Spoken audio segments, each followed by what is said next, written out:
Hello everybody and welcome back to artofdino.com, and I've got an interesting one for you today that again was one of those ones that I read in a paper when I was scanning through under a search of the Library of Congress for Russia in California, and I came across a few pretty interesting things and a lot of different things that I didn't know about Russia on the west coast of America. I feel like I knew some of it, but I didn't know all of it, and I didn't know the true extent of it. And then I found this one article that really makes it all very clear, and it's just awesome. It includes like several different articles in one, and it's great. So I wanted to read it for you today, and I'll include some of the imagery and different things that I can find from Russian America, some maps and stuff like that, and then I'll also slide some AI stuff in there to go with the visuals.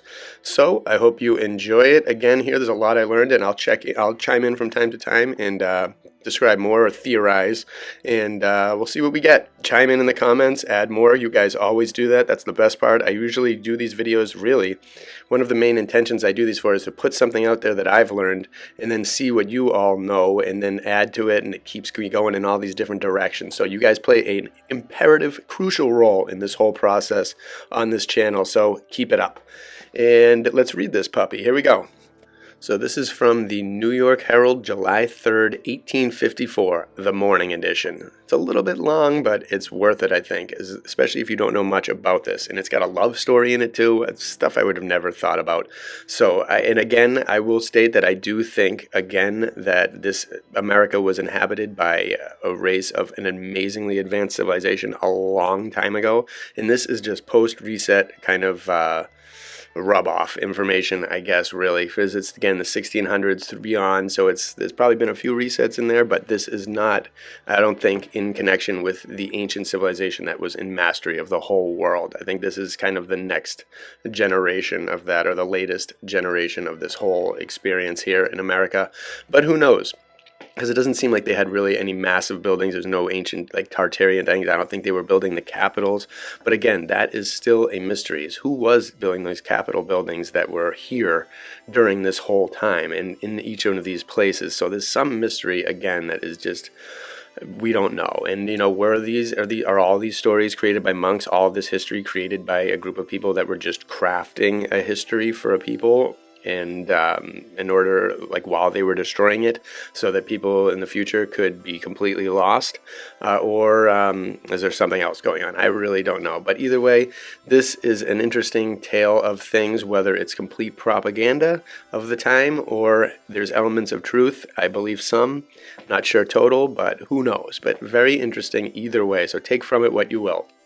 The Russian possessions in America, translated from the Echo du Pacifique.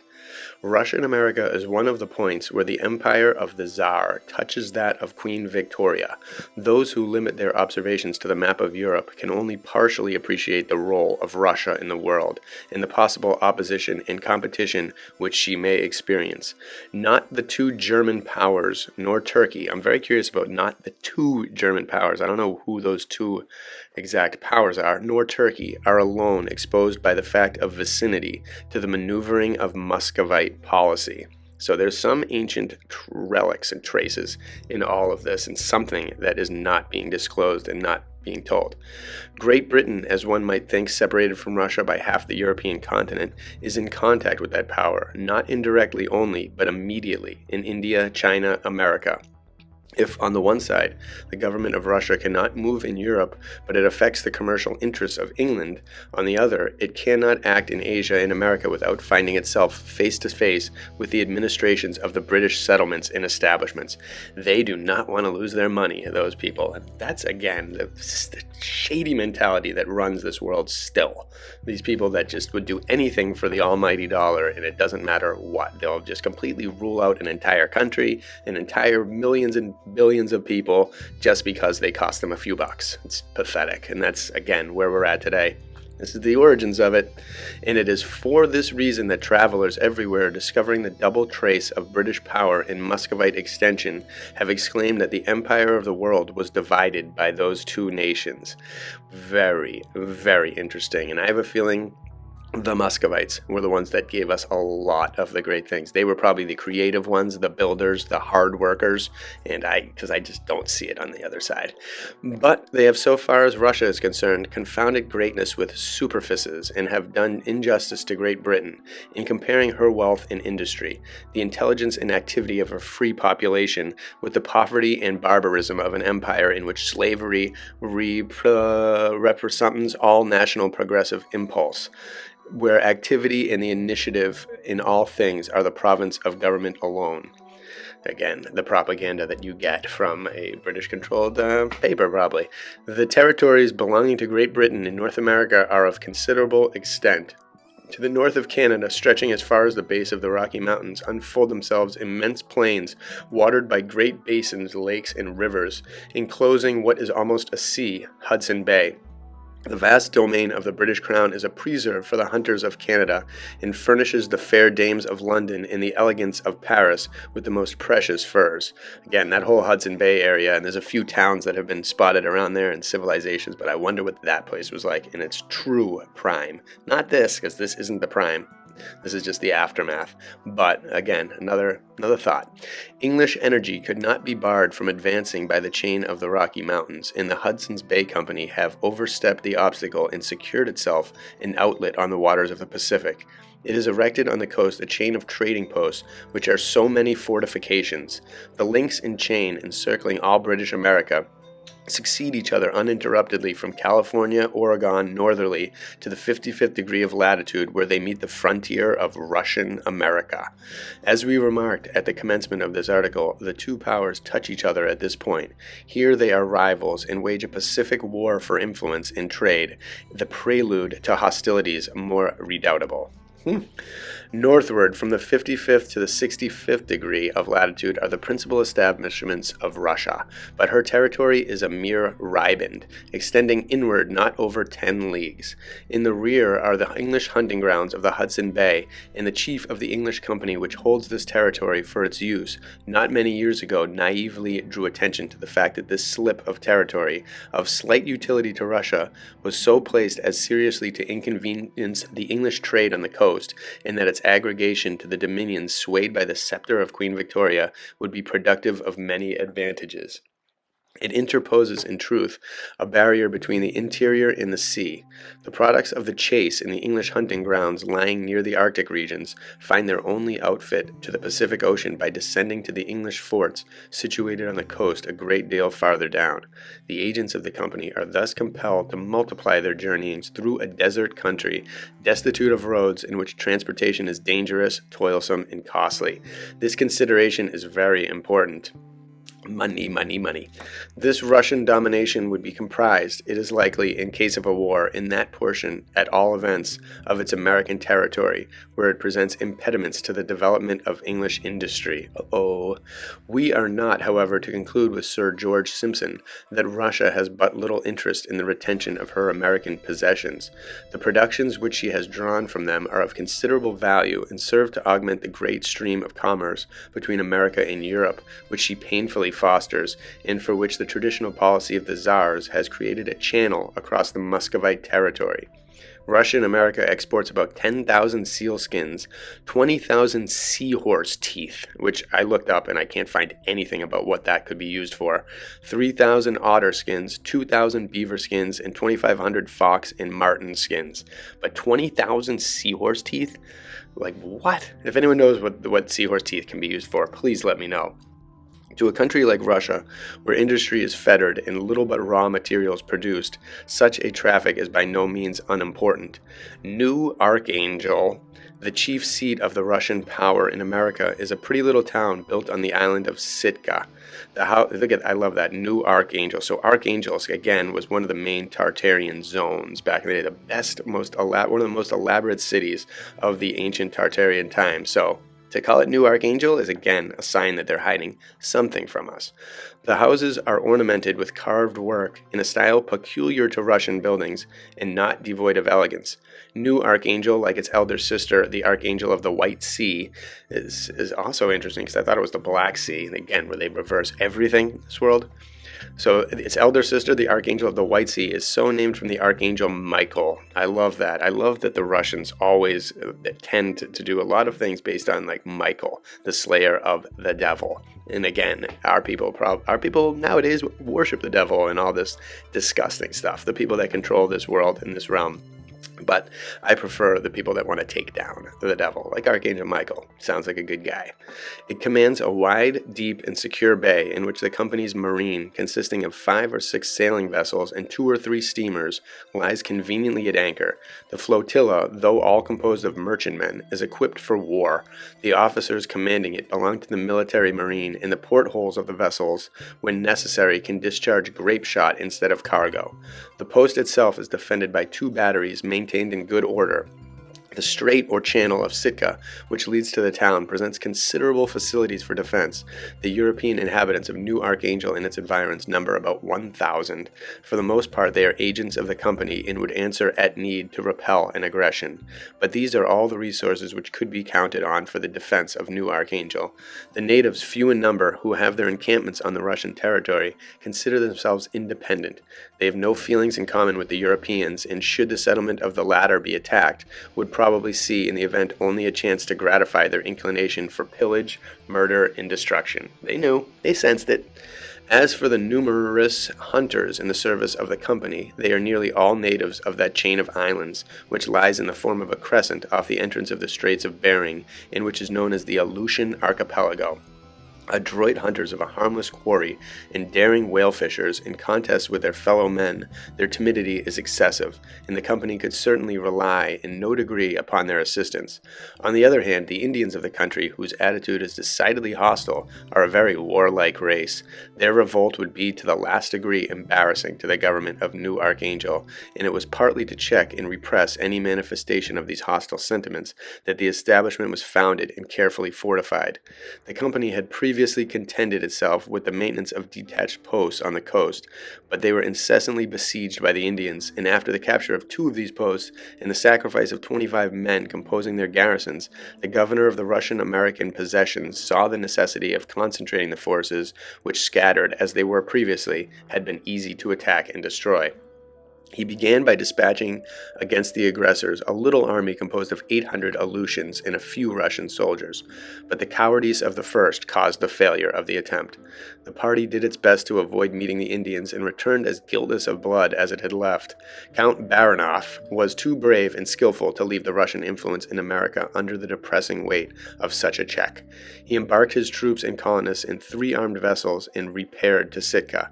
The native population was ready to receive him.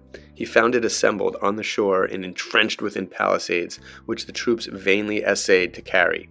After several fruitless assaults, the Russians retired to their vessels, which then directed upon the Indians a murderous shower of bullets and shells with entire success. The arrows and knives of the savages were powerless opposed to these projectiles. The natives suffered an enormous loss, while their assailants remained sheltered from them by the bulwarks of the vessels. The former held out, nevertheless, during the entire day, but when night had fallen, they abandoned their rude fortifications. It would have taken yet longer to quell their courage if the approach of night had not inspired them with that superstitious terror which is more or less shared by all the indigenous tribes which people the shores of the Pacific Ocean. It's interesting. I wouldn't really think that. Could also be just nonsense. On the following morning, the Russians occupied the island of Sitka, where they constructed New Archangel. The interesting work of M. Duflat de Mortras contains a view of the town and neighboring bay. It shows the principal buildings erected on the cliffs and a portion of the surrounding landscape. But after the colony at Sitka had been founded, there were other exigencies to satisfy. The colony was to be fed. Wild deer abound throughout the country, and fish, chiefly the herring and salmon, is found in swarms upon the coast, but the soil is unfit for the growth of cereals. To the Russians, who are an agricultural people, bread is the essential basis of nourishment. In order to provide for the subsistence of the infant colony, the company organized caravans by which supplies of wheat were brought from the steppes of Central Asia, Tartaria, and the depths of Siberia, Tartaria. These caravans set out from the Kyatka on the Chinese frontier and descended with the stream of the land as far as Yakutsk. This was their first testing place after 500 leagues of travel, first resting place. From Yakutskis, the wheat was borne on the backs of horses across oriental Siberia to the Pacific Ocean, a portage of 250 leagues, after which it was transferred to the ships which transported it to Sitka. The delay and difficulty of a method like this made provisions expensive and rendered the supply of them uncertain. The colony was liable to famine and had even to pay an exorbitant price for its ailment. A successor of Count Badenoff, M. von Rezanoff, conceived the idea of founding on the same coast of America but in a more southern region an agricultural colony for the support of the parent settlement. In the month of March on the year 1806, many years before the gold rush, with this purpose in view, he appeared off the Columbia River, but unable to pass the bar, he sailed down the coast and finally planted his colony in a fertile vale of California. This region was at the time considered as Spanish territory, but the attention of government at Madrid was then too much absorbed in other matters to allow it to oppose or even to observe the Russian intrusion. The settlers erected 2 forts and finally undertook the cultivation of the fertile territory on which they squatted. Soon, however, although their labors were repaid 100-fold, they let themselves be diverted from the chief object of their settlement for an industry more lucrative, though less useful and durable. It's also interesting, too, how it doesn't seem like the Spanish or the Russians ever came across gold, but then at some point it seemed to be everywhere around this place. So that's another kind of interesting thing. I've never really heard about the Spanish doing it unless they were the ones that cultivated it in the ancient days, or someone relating to them. Who knows? It's all speculation here. The territory which they had occupied abounded in game of all sorts, including many animals, the furs of which were valuable. The new colonists neglected agriculture and spent their time in hunting. They made such ravages that the whole family of seals, martens, and other varmints settled in the country, whose plunder is customarily sent to European markets, were entirely cleaned out. In a few years, the single trading post established by von Rezanoff sent to Russia the enormous quantity of 80,000 otter skins and a proportionate number of seal skins. The fertility of the soil was extreme, notwithstanding the negligence of its cultivators, whose attention was diverted to the chase. It brought forth grain enough not only for the support of the colony, but for the supply of the inhabitants of Sitka. Although the court of Spain was not at that time in a condition to oppose the establishment of the Russians on its territory of California, von Rezanoff had seen the necessity of obtaining some sort of sanction for the existence of his colony, and with that purpose in view he repaired to San Francisco, where he commenced a negotiation with the commandant of the district. This officer, whose name was Arguello, had several daughters, and one of them, Donna Concepcion, made a very lively impression upon the Russian general's heart. So again, San Francisco. What happened to that place before? What was it before all those fires? It was definitely something special. M. Lansdorff, a writer of some merit, has given the following portrait of the young Spanish maiden, Donna Concepcion.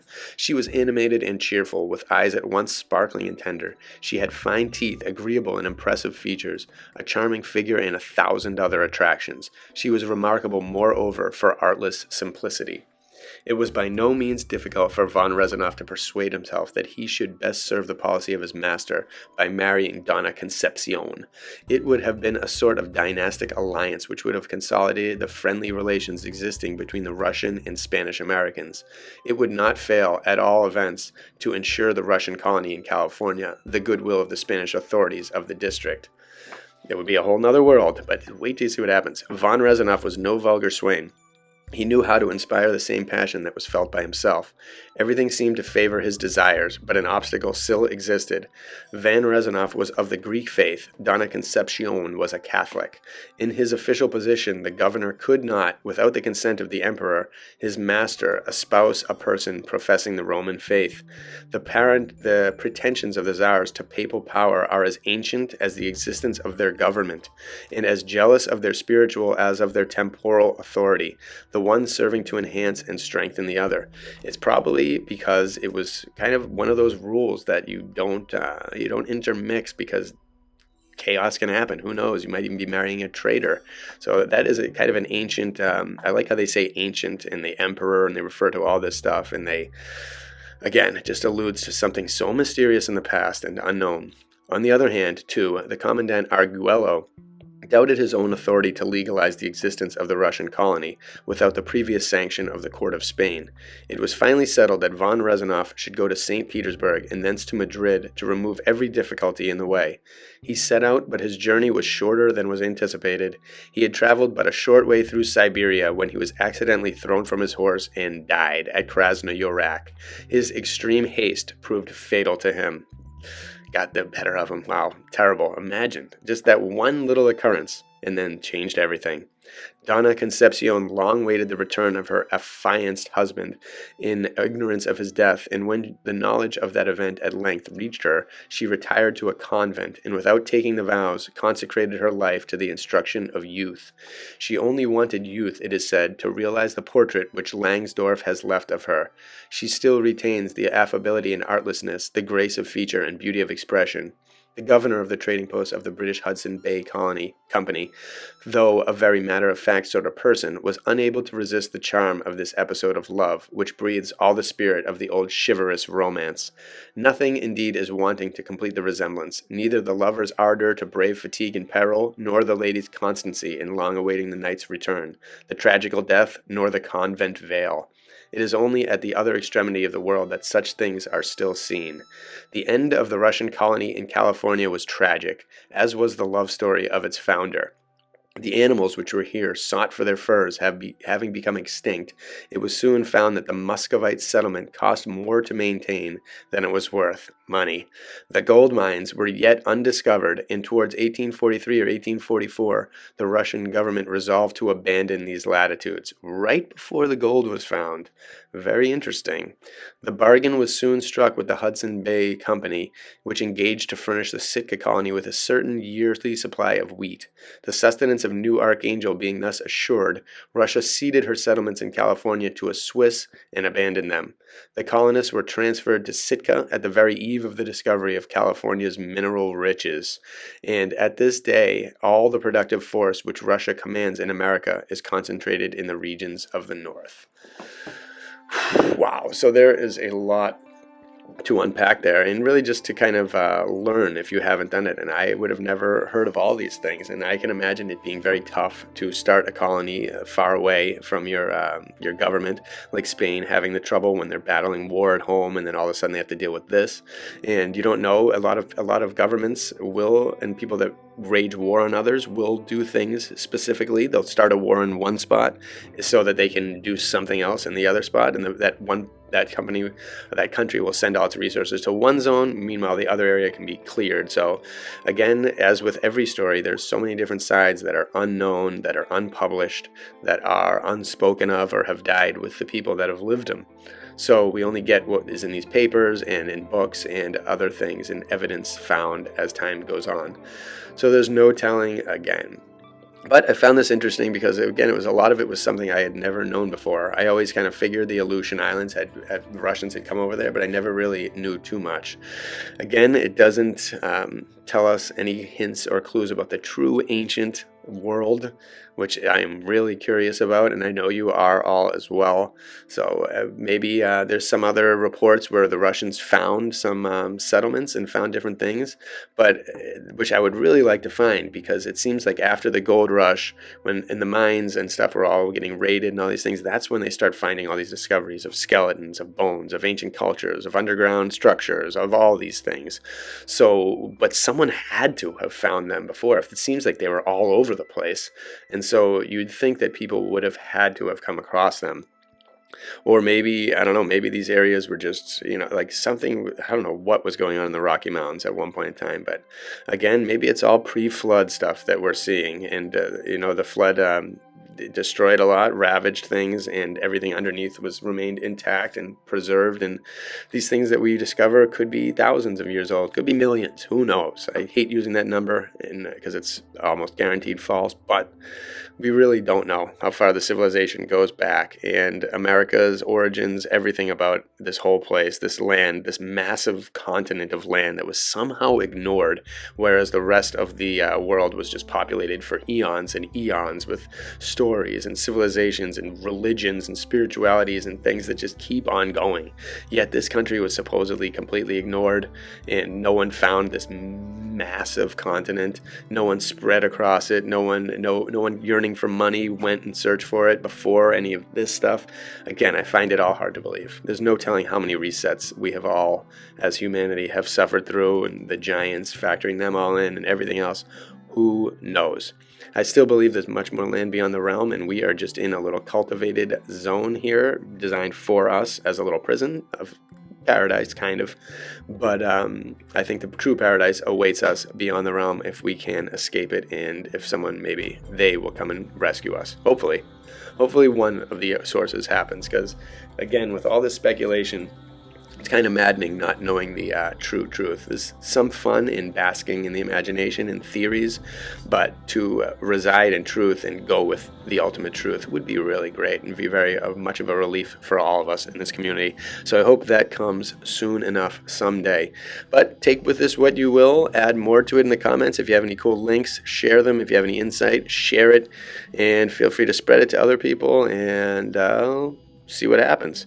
Bless you all. Thank you for checking out artofdino.com and saveearth.us.